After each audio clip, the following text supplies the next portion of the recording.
Episode 6, Commitments in Scrum.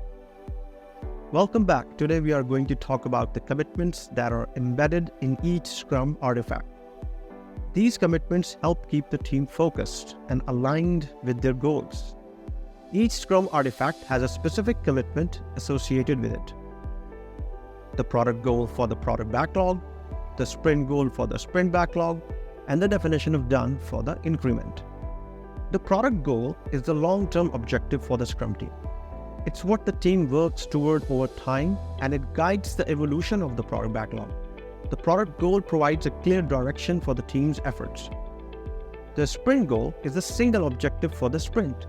It's created during sprint planning and provides a focus for the team.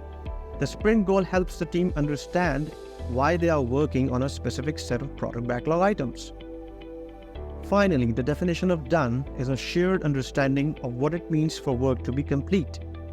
It ensures that each increment is of high quality and ready for use. The definition of done helps the team maintain consistent standards across all increments. In our next episode, we will look at how these commitments come to life during a sprint. Make sure to subscribe so you don't miss it.